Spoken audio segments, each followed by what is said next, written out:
complicaciones del esófago. Ahora vamos a llevar lo que es el estómago. Tenemos en cuenta que la secreción, ¿cómo es la fisiología de la secreción de ácidos en el estómago? ¿Alguien recuerda cuál es la función o la fisiología del estómago?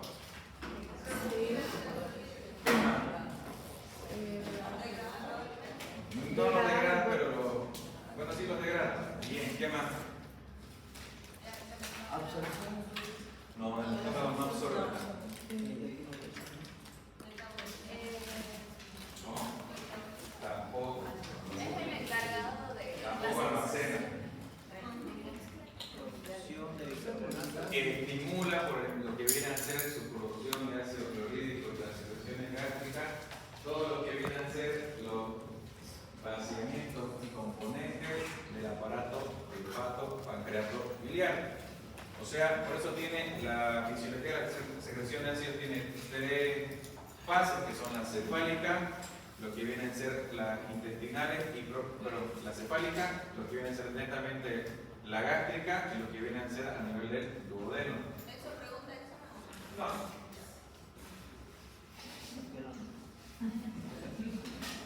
Ya lleva fisiología del estómago, me imagino. Bueno, sencillo, la gastritis aguda lo dice su nombre, el proceso inflamatorio agudo de la mucosa gástrica, producido que puede ser por tanto factores endógenos como exógenos, o sea, tanto propio del estómago como agente externo. Más que todo, la apariencia, cómo aparece un proceso inflamatorio agudo en la mucosa superficial predominante de neutrófilos y en ocasiones puede observarse una úlcera superficial. En la siguiente clase vamos a ir en orden cómo cuando no solucionamos este problema, qué complicaciones pueden haber. Aparte de eso, las gastritis están muy asociadas a lo que vienen a ser los fármacos. El consumo indiscriminado de diferentes AINES como la aspirina, ketoprofeno, ketorolaco, diclofenaco pueden afectar a la larga lo que viene a ser la citoprotección porque actúa en lo que viene a ser la prostaglandina. Sí. También el hecho de no comer o tomar tabletas sin haber comido.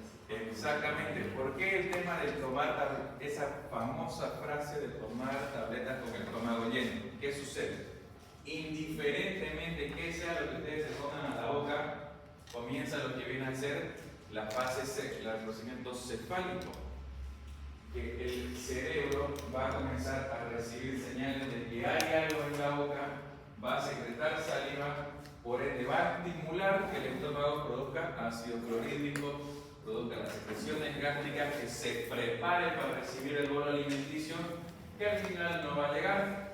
Entonces, ¿qué va a actuar ese ácido clorhídrico al tener una sobreproducción? Va a comenzar a dañar la mucosa gástrica. Lo mismo sucede con los AINES. Los AINES, aparte del metabolismo para el dolor, inhiben lo que viene a ser la producción de prostaglandina. Y esa prostaglandina actúa directamente asociado a la producción del moco que reviste la mucosa gástrica para protegerlo. Entonces, si yo me tomo un AINE, bloqueo lo que estimula la producción de la protección del estómago, lo cual va a hacer que ese ácido clorhídrico tenga vía libre para causar daño. Existen también factores de riesgo como el estrés, la obesidad, que actúan directamente con el ácido clorhídrico. Sí, seguramente a algunos de ustedes les ha pasado que tienen el examen en el cuello, no lo estudiaron, llegan a su examen un día antes y comienzan a sentir reflujo, un leve ardor a nivel epigastrio, entonces netamente asociado a estrés. Y lo más común en nuestro medio, que es una de las causas más comunes de la gastritis, es es lo que viene a ser el Helicobacter pylori, que es la bacteria que la vamos a desarrollar más adelante. Aquí hay un teléfono, ¿quién es? ¿De quién será? Ya, papi. ¿Verdad? ¿De quién es? ¿De quién es? ¿Claro? Ah, ya. Un saludo a mi mamá. Aquí vamos a ver un poco mejor la fisiopatología. Pregunta del examen. Bueno, esto va a ser pregunta de examen. Miren, presten atención. Aquí vemos cómo está netamente conservado un estómago. tiene el moco que, como bien dijimos, protege al estómago, a la mucosa del estómago de cualquier adversidad. Y tenemos la mucosa, que es el epitelio cilíndrico, que lo podemos ver aquí, y tenemos la muscular y lo que viene a ser la submucosa. Aquí pueden haber fuerzas nocivas como ser acidez gástrica, enzimas pépticas, etcétera, que este moco lo va a defender. Pero ¿qué sucede si por alguna razón perdemos este moco protector?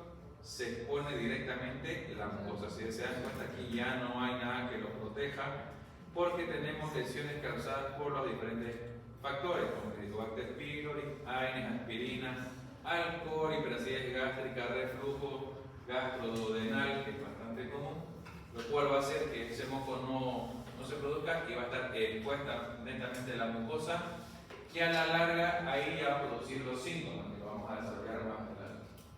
Si esto no se corrige, no se diagnostica, llegamos a esto: la destrucción total de la mucosa, donde ya está expuesta la mucosa, incluso hasta la muscular está dañada y está expuesta la submucosa. Y esto se llama úlcera, que lo vamos a ver en la siguiente clase.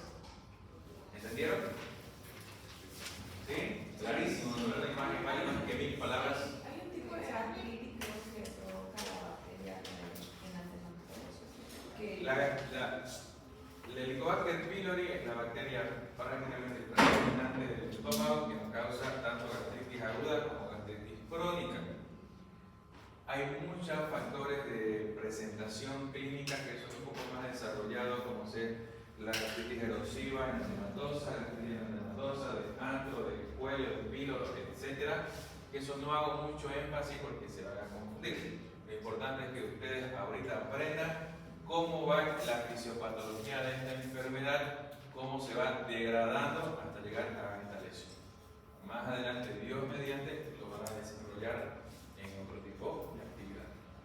¿Cómo va a ser la clínica de ese paciente? ¿Alguien sabe qué es dispepsia?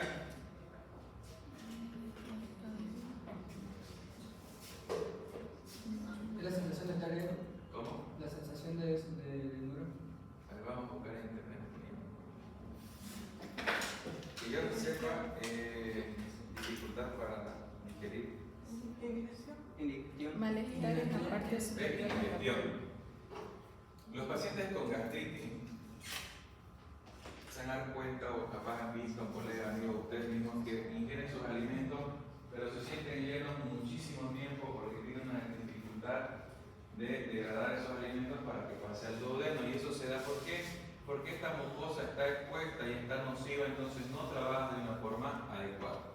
Vamos a tener náuseas y vómitos por el simple hecho de que ese estómago está lleno, va a generar presión, van a comenzar a fermentarse los alimentos, entonces aumento de presión va a estimular lo que vienen a ser las náuseas y el cuerpo busca alguna forma de aliviarlo y eso es con los vómitos. La anorexia o hiporexia se va a dar porque el paciente ya va a tener esa sensibilidad psicológica de que decir, mierda, mejor no como. ¿Por qué? Porque me voy a sentir mal, me va a generar acidez, me va a generar lo que viene a ser la dispepsia, no poder digerir, o por último voy a vomitar, entonces prefiero no comer. El malestar en general que va a causar todos los síntomas anteriores mencionados, pero lo que viene a ser algo característico es el dolor en epigástrico tipo uremia. Arde, quema, virosis a nivel subsifoideo en epigastrio, como decimos, como dicen las personas, mejor dicho, me duele la boca del estómago, me arde. ¿Ok? Ok. ¿Por qué llegan los pacientes a sentir falta de aire? ¿Por qué llegan a sentir falta de aire? Porque a veces el estómago genera como un vacuum, se llama. Al estar tan vacío, no va a haber presión, entonces va a como colapsar, como desinflar un globo, y eso va a estimular el diafragma, porque están directamente asociados. Entonces, cuando está bien vacío, va a sentir ese vacuum, que es como el estómago se contraiga estando vacío, estimula el diafragma y uno como se queda sin aire, ¿verdad? Entonces, eso son simples reflejos del estómago que van a estimular el diafragma, que van a causar esa sensación. ¿Cómo llegamos al diagnóstico? Netamente clínico, ¿no? Cuando el paciente llega a la consulta, le diga, doctor, me arde aquí en la boca del estómago, a veces como y me pasa, pero después después prefiero no comer porque siento otros síntomas, que quiero vomitar, que no puedo digerir, me siento hinchada todo el día, cantada. Pero ¿cómo vamos a llegar a algo más específico? Ver el estado general de ese paciente, la endoscopía digestiva alta. Como mencionaba su compañera, vamos a entrar por el endoscopio hasta el estómago y ver a visión directa qué es lo que está sucediendo en esa mucosa. Si hay edema, como podemos ver acá, estas fibras están completamente hinchadas. Eritematoso, como podemos ver estas placas bien rojizas alrededor del estómago.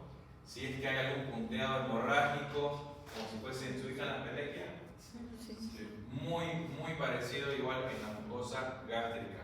Vamos a ver si hay erosiones, si hay úlceras, de qué tipo, etc. Y si es necesario, se hace lo que viene a ser una biopsia. Hay un test que se hace en la endoscopía que prácticamente debería ser un protocolo realizarlo sí o sí en el momento de la endoscopía, es para determinar la presencia de Helicobacter pylori. ¿Alguien sabe cómo se llama ese test? Por 2 puntos. ¿A nadie aquí le ha hecho endoscopía alguna vez? Sí, a mí horrible eso. ¿Cómo se llama el test? Debería ser. Bueno, se perdieron 2 puntos.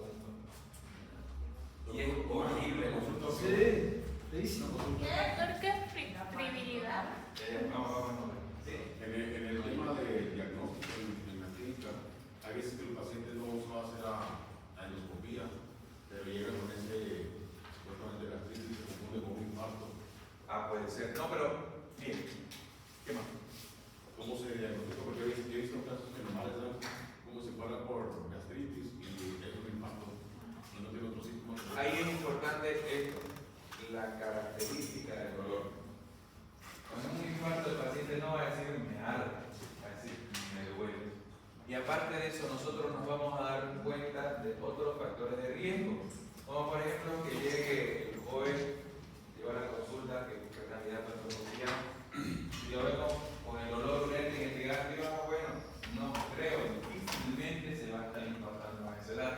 Pero si te llega un paciente de, qué sé yo, 65 años, más hipertenso, por último chagásico, obesito, gordito, entonces ya es otro tipo de paciente. Entonces podemos ver claramente los antecedentes y la diferencia. Hicimos que es un dolor insoportable, porque el infarto tiene otras características, ahí sí podríamos sospechar de un infarto agudo de miocardio, porque el dolor no se da analgésicos, no pasa y usualmente es agudo, su nombre es infarto agudo de miocardio. ¿Qué quiere decir? Que ese dolor va a ser súbito de un momento a otro, máximo 2, 3, 4, 5 horas exagerando de dolor. En cambio, una gastritis fue crónico, no viene de tiempo, te va a decir, doctor, me duele en la boca del estómago hace 3 meses que vengo así, que no me pasa, que me molesta, que como el hablar. Entonces ahí vale bien clasificar al paciente y ver las presentaciones. Un dolor agudo de horas de evolución o máximo un día, hay que sospechar de otras cosas, sobre todo en pacientes con los antecedentes que hemos mencionado. Hay un paciente joven que viene arrastrando esto de larga data, entonces ya no da para pensar en la gastritis. ¿Cuál es el examen para la Lo voy a decir más adelante. Doctor, ¿qué quiere decir por fibribilidad? ¿Perdón? Fibribilidad. Friabilidad. Un tejido friable cuando uno lo toca. ¿Quiénes fueron a práctica y vieron la sutura? ¿Qué es eso? Del machete, Del hachazo, ¿no ves? Sí. Pero eso es un tejido friable, a ver, ¿cómo le puedo explicar? ¿Quién entró al quirófano conmigo? O la gelatina de leche. Más o menos. Como un queso derretido. Y usted le pone en el dedo y se va deshaciendo, eso es friable. Cuando el proceso inflamatorio está tan establecido, ese tejido está caliente, literalmente, entonces uno, y bien lo toca, o comienza a sangrar, o cambia la morfología de ese tejido, eso se llama friable. Que alguna vez que no ver. En estos casos el tratamiento es sencillo. Vamos a tener que hacer primero una dieta gastroprotectora, orientar a nuestros pacientes que eviten los gastroerosivos como ser alcohol, lo que viene a ser lácteos, frituras, comidas recalentadas, frutas cítricas, lo que viene a ser el hábito de fumar. ¿Para qué? Para que todo ese estómago vaya evitando los agentes exógenos, nocivos, fuera provocados por el paciente. Hay que orientar clínicamente cómo va la situación, decirle cómo funciona para que él nos entienda y hacer la medicina preventiva. Y a eso podemos asociarle lo que vienen a ser los IBP, los niveles de bomba de protones, como el omeprazol, pantoprazol, etc. Y en algunos casos, hacer los antiácidos locales, hidróxido de aluminio y ya. Usualmente, si un paciente con un tratamiento de 15 a 20 días revierte, y hay que orientar a ese paciente, encontrar qué fue lo que le causó eso. Fue ese estrés, bueno, ni modo, ahí no podemos hacer mucho, como ustedes que vienen a estudiar y no les queda de otra. Pero por ejemplo, que el paciente se tome 1 litro de Coca-Cola al día, todos los días, que se tome un café bien cargado con alta azúcar, unas 4 o 5 tazas al día, lo mismo. Un paciente que fume una cajetilla de cigarros al día, lo mismo. Entonces, en contraposición, me ha pasado y llegado hasta operar a un paciente por el consumo excesivo de diclofenac con un jugador de fútbol.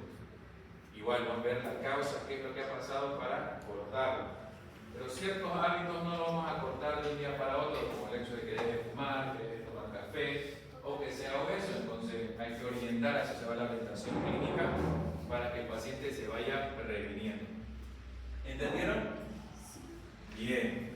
Pero ¿qué pasa si esto sigue evolucionando? ¿Qué pasa si el paciente, por último, le valemos madre, no nos hace caso, sigue su vida como le da la regalada gana y solamente en ciertas ocasiones toma los medicamentos? Vamos a llegar a ser una gastritis crónica, que es netamente el proceso inflamatorio crónico de la mucosa del estómago.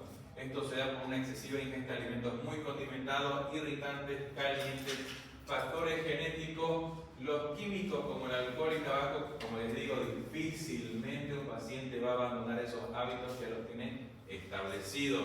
Y sobre todo lo que viene a ser la presencia del Helicobacter pylori, que es prácticamente el agente causal en un 95% de las gastritis crónicas.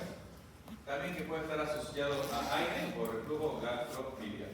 La clínica aquí va a ser diferente, va a ser una crisis dolorosa, con sensación de plenitud, incluso con el estómago vacío. ¿Qué quiere decir? El paciente, como dijimos anteriormente, va a preferir no comer por evitar los síntomas, pero aún así se va a sentir lleno, va a tener una sensación de plenitud, de llenura en el estómago, pese a que no ha ingerido ningún alimento. Y esto se da porque esta bacteria ya está comenzando a actuar, a alterar la mucosa gástrica.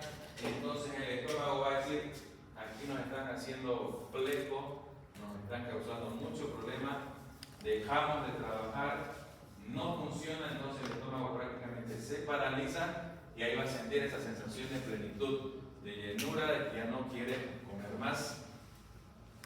Va a haber la anorexia y pérdida de peso, como habíamos mencionado, por el simple hecho de preferir no comer. Y tras la ingesta de alimentos pueden aparecer pirosis, distensión, epigastralgia, vómito, acidez y eructo. Y eso se va a dar porque ese estómago ya no funciona de una forma adecuada, de una forma correcta. El paciente va a ingerir los alimentos y en vez de aliviarle los síntomas como pasaba en lo agudo, va a exacerbar, va a causar más dolor, va a causar más acidez. Los eructos se dan porque todos los alimentos que ingresen se van a fermentar rapidísimo con la hipersecreción de ácido, entonces va a comenzar a expulsar. ¿Cómo hacemos el diagnóstico? Aquí sí o sí es por una endoscopía digestiva alta, para ver cómo está la situación y realizarle las pruebas que voy a mencionar más adelante. Puede hacerse cultivos en heces para ver si existe alguna bacteria anormal en el tracto digestivo, y la prueba de detección del Helicobacter pylori, ¿qué se llama? ¿Ya lo buscaron? Bien, el test de ureasa.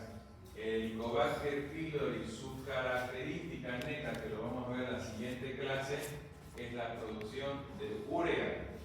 Produce muchísima urea cuando está trabajando. Entonces cuando entra al endoscopio, toma una pequeña muestrita y lo pone en un reactivo, en un tipo cassette, largos.